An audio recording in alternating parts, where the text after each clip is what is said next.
I had to do a double take today when I saw that Cracker Barrel did overturn its decision and decide to keep the old logo, but it's too late.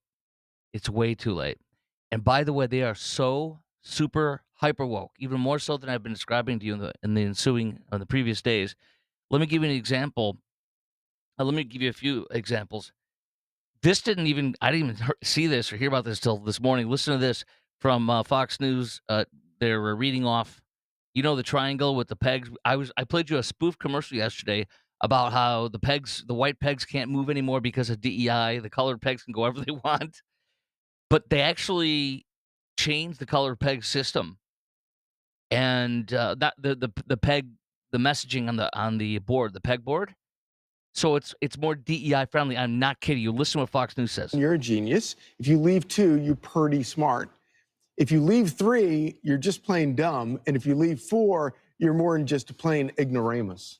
Now that was the original. That's the offensive version. Now what's about now they changed they it. cleaned it up. Yeah, so you won't be as The offended. new one says if you leave only 1, you're a genius. If you leave 2 and the rocking chair, but not the game. Wait, if leave 2 and rocking the chair, but not the game. Okay, you're rocking the chair, but you're not rocking the game. Leave 3 or more, no reason to be embarrassed. Try again. You're no longer a moron or a loser. You don't be embarrassed. Try again. That is the epitome of DEI. Oh, I even have a little bit of music. Why not have a little music to go along with it? Your DEI music. Oh, yes. You're playing the pegboard game, and yeah, you don't want to be offended. You don't want to hurt anybody's feelings. Okay, now let's continue. What I got to do is do this. I got to read more to you. This is really really bad. The DEI stuff in the 2024 annual report released last September, so just almost a year ago.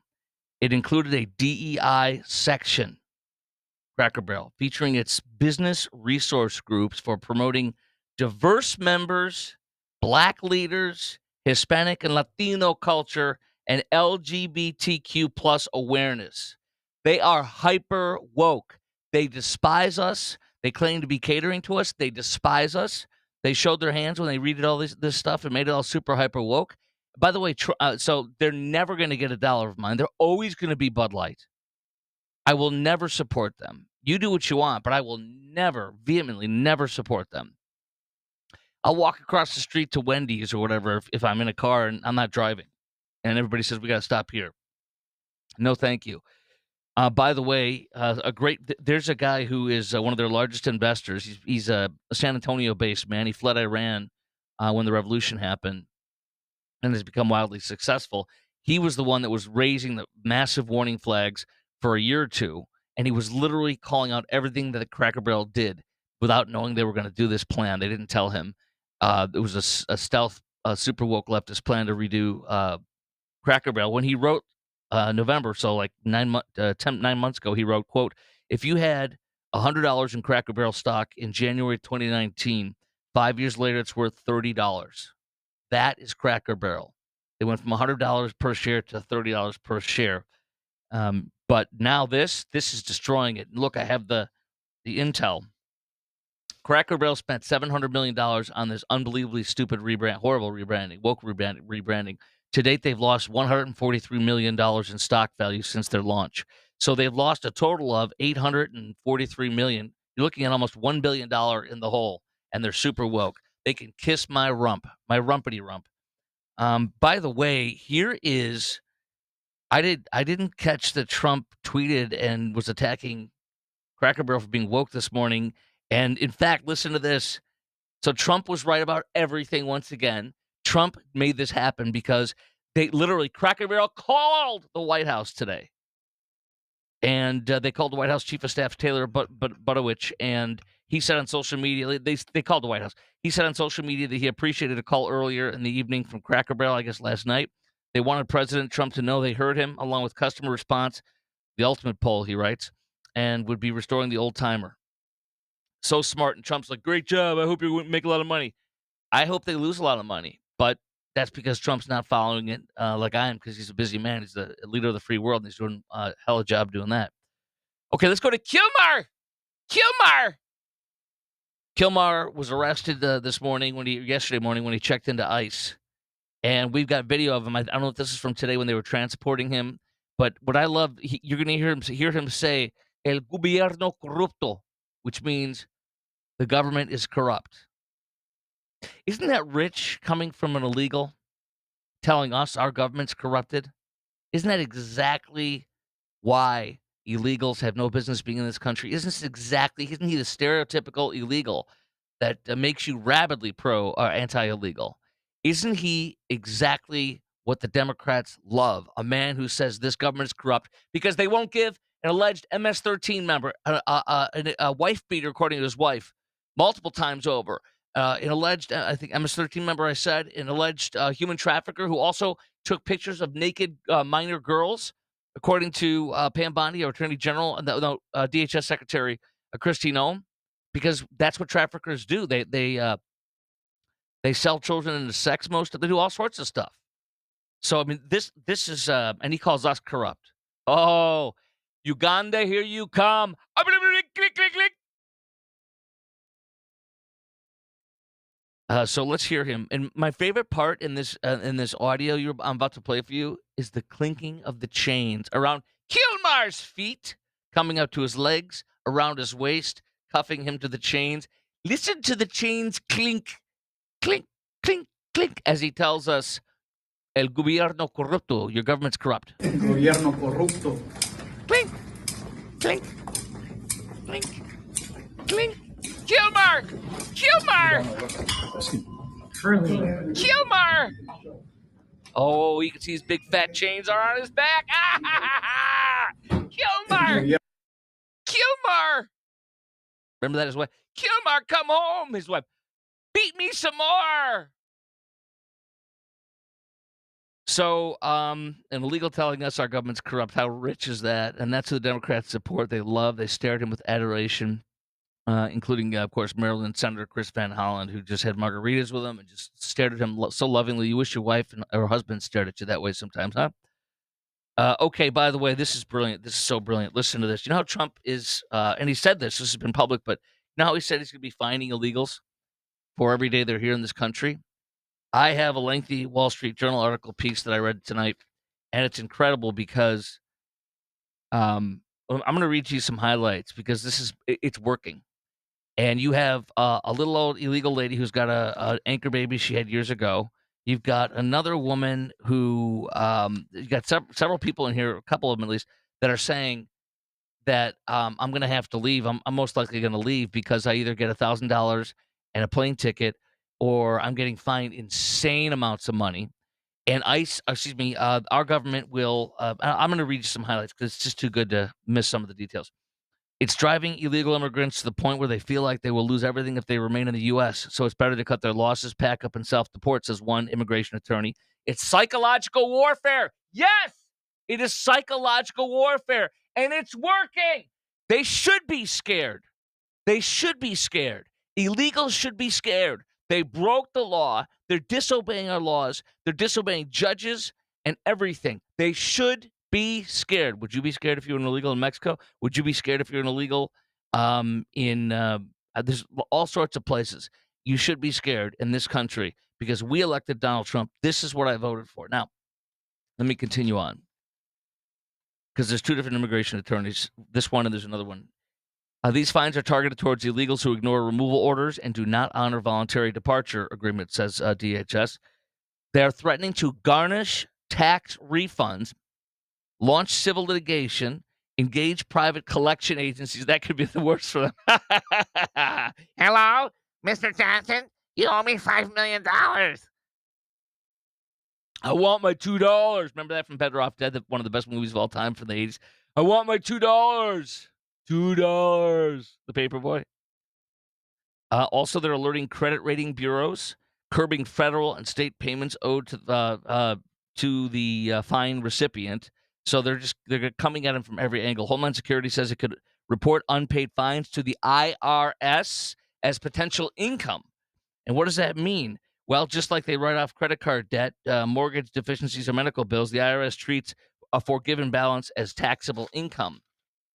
What else do I have for you? A restaurant worker in Brooklyn, here you go, was ordered by a judge. This is so awesome. This is exactly what we need to be doing. Listen, a Brooklyn restaurant worker was ordered by a judge to leave the U.S. in 1998, 27 years ago, and he now has a $1.8 million fine that was levied on him because they do retroactive. So if you've been here that long and they know it, they do retroactive, which is why it's $1.8 million fine in June, his attorney says. That's a separate immigration attorney. This attorney says he has 10 clients with notices of fines exceeding $1 million each. Yes! By the way, Trump says if you leave voluntarily, the fine will be wiped out, and you'll get that's one of the things I forgot to mention earlier. The fine will be wiped out, and you will get a plane ticket and $1,000. Let me. There's one more person here. I'm going to quote. That's it's one of the illegals.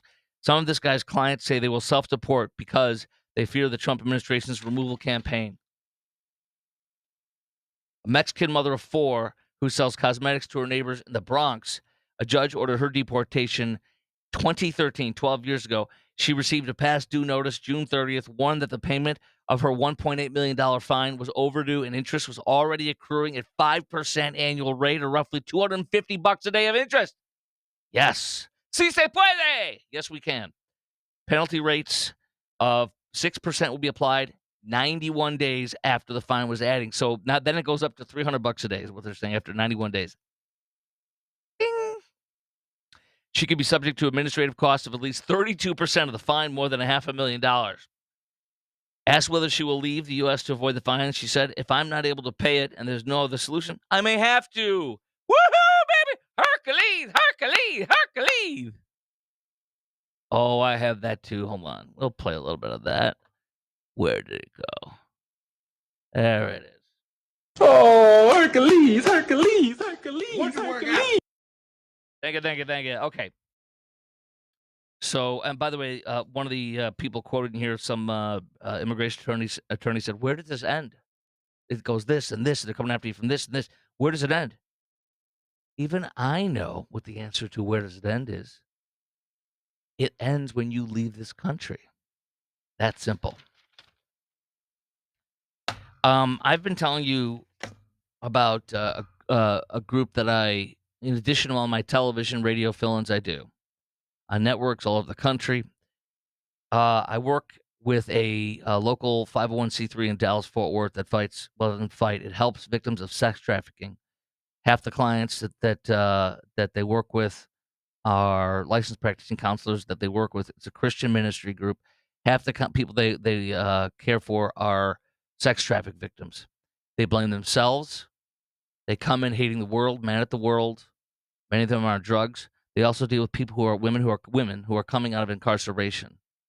They also deal with women who are coming out of drugs. They do family and marital counseling too, but their main thrust of almost all their business is sex trafficking. They're an amazing, amazing group, and it's a Christian ministry, so they always point people to the advocate. They're their advocate. Some of these women only have one advocate, it's the case manager at the home they're staying at. A lot of these women are at a home. They come in and get counseling, not mandatory, but because they want to change. They're sick of living the way they've been living. So it's really unleashing women and setting them free. It's an amazing ministry. So that's why I'm with Thrive, Thrive Counseling Solutions. It's a 501c3, as I said. So you can go to Thrive Counseling Services, not Thrive Counseling Solutions, thrivecounselingservices.org, and check it out. It's a small outfit that does amazing work here in Dallas, Fort Worth. Okay? And once early giving starts with North Texas Giving Day, I'm going to be asking you to contribute. So that starts actually the 28th, in a day or two.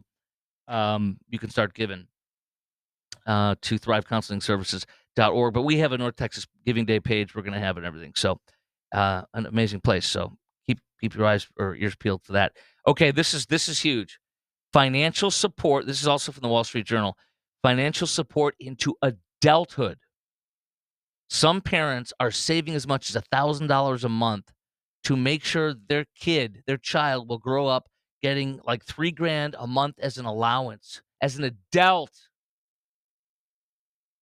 I can't believe this. I had a listener. His name is I don't have his name here, but I printed it out. He sent me this Facebook message the other day. I've recruited at a local DFW university several times and had a kid come to our booth with his mom for a job fair, I guess. After she started the conversation with us, the mom did, not the son.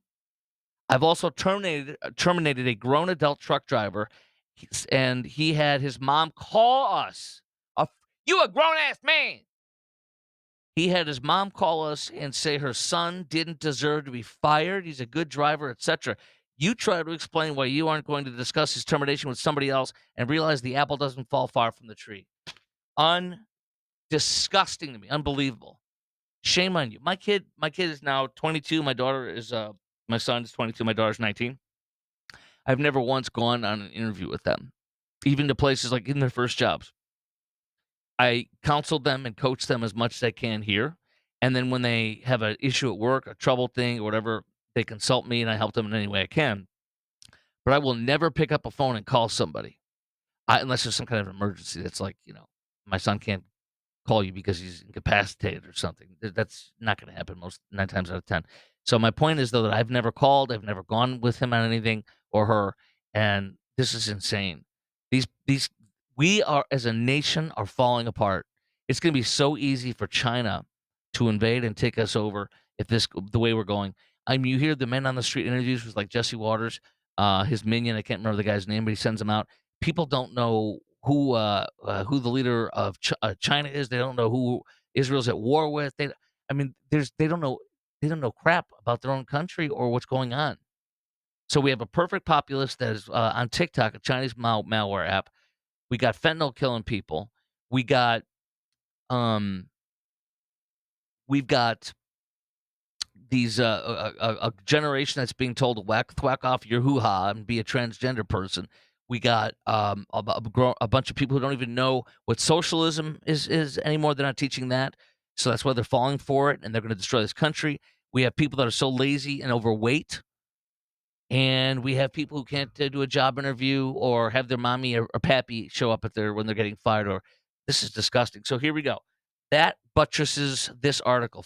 Financial support into adulthood. Some parents are planning on it. Here's a couple saving $1,000 a month for their 7-year-old daughter.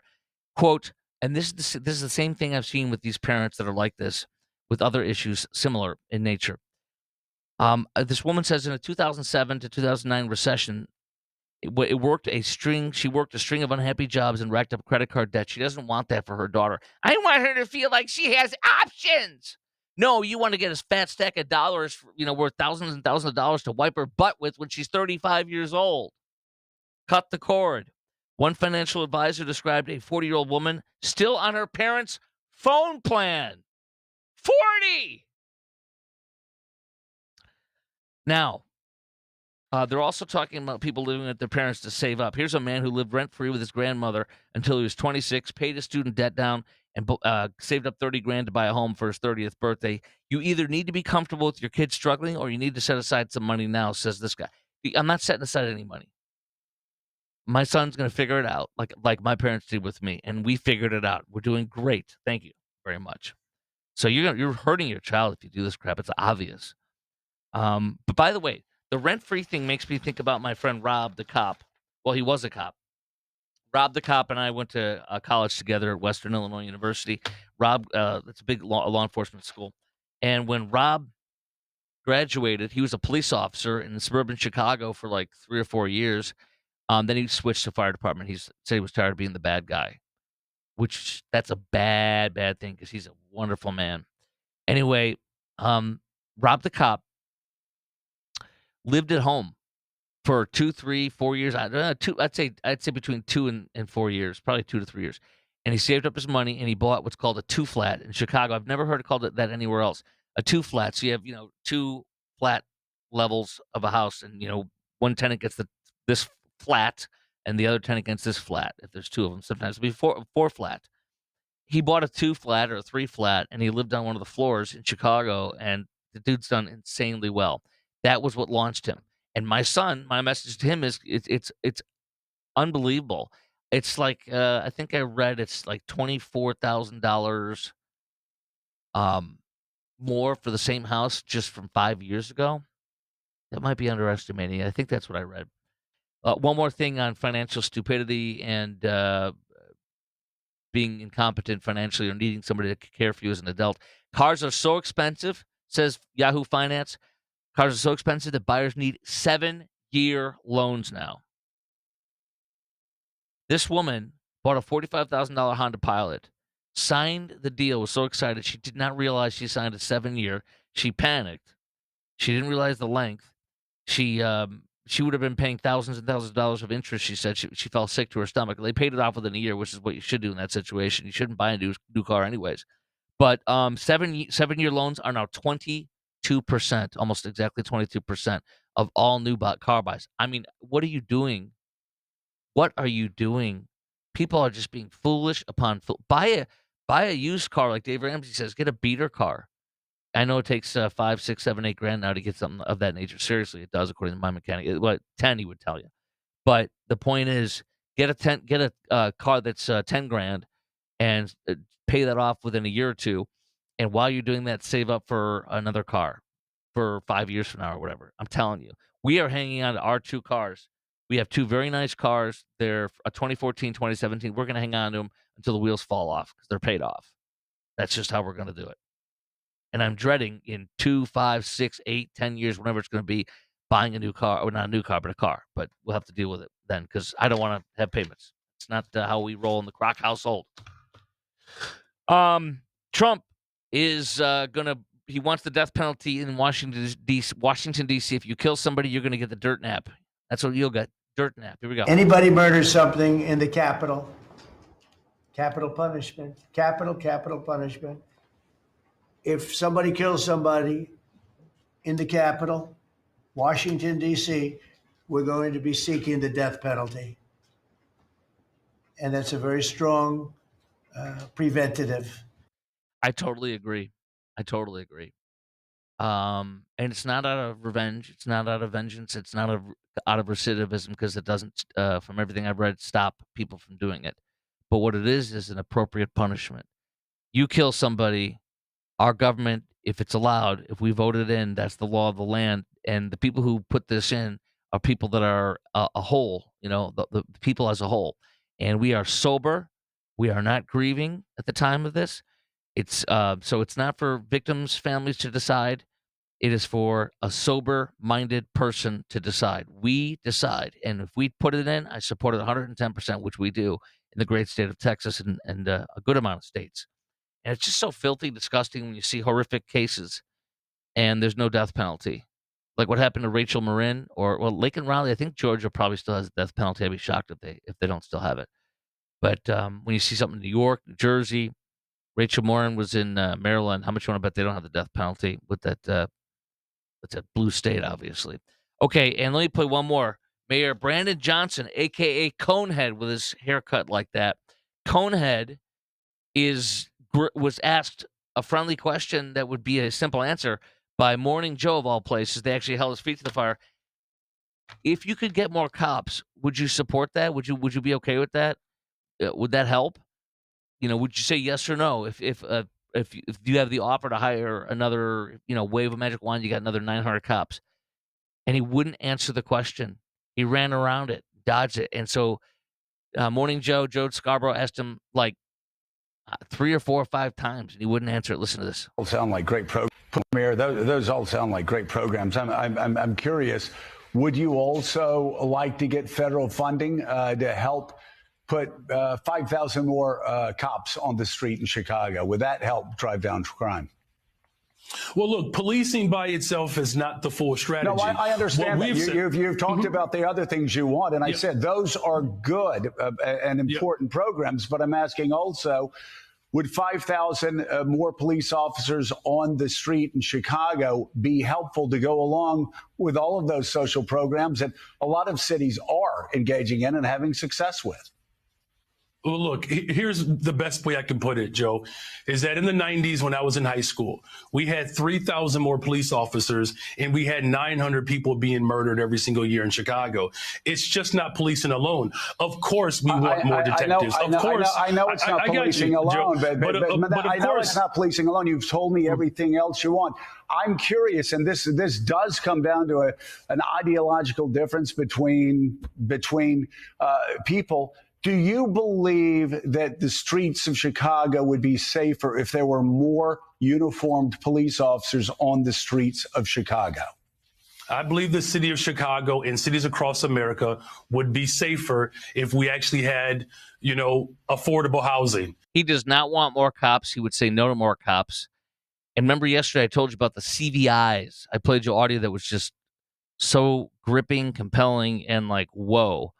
The CVIs are these, I can't remember the exact term, what the acronym means, but these are criminal lovers that are paid tens of millions of dollars, across the city of Chicago. It's his answer to not having more cops.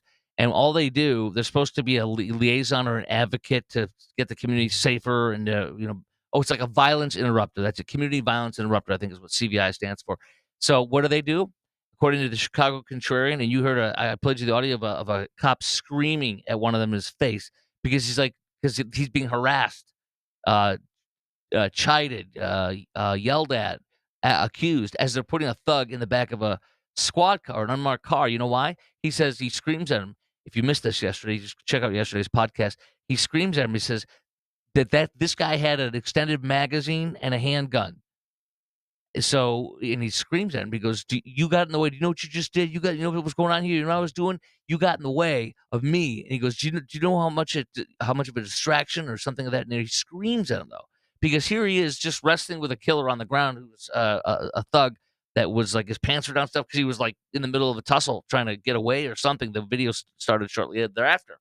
And they get this guy and they get the gun from not being shot at them. And this idiot, this a-hole is screaming at him and accusing him of doing wrong. That's what Mayor Johnson has across the city of Chicago. And that's social justice. That's the Democrat Party. They're pro-crime. They hate it when Trump surges and crime goes down. They're pro-crime. They love the criminals. They love the illegals. And they don't like us.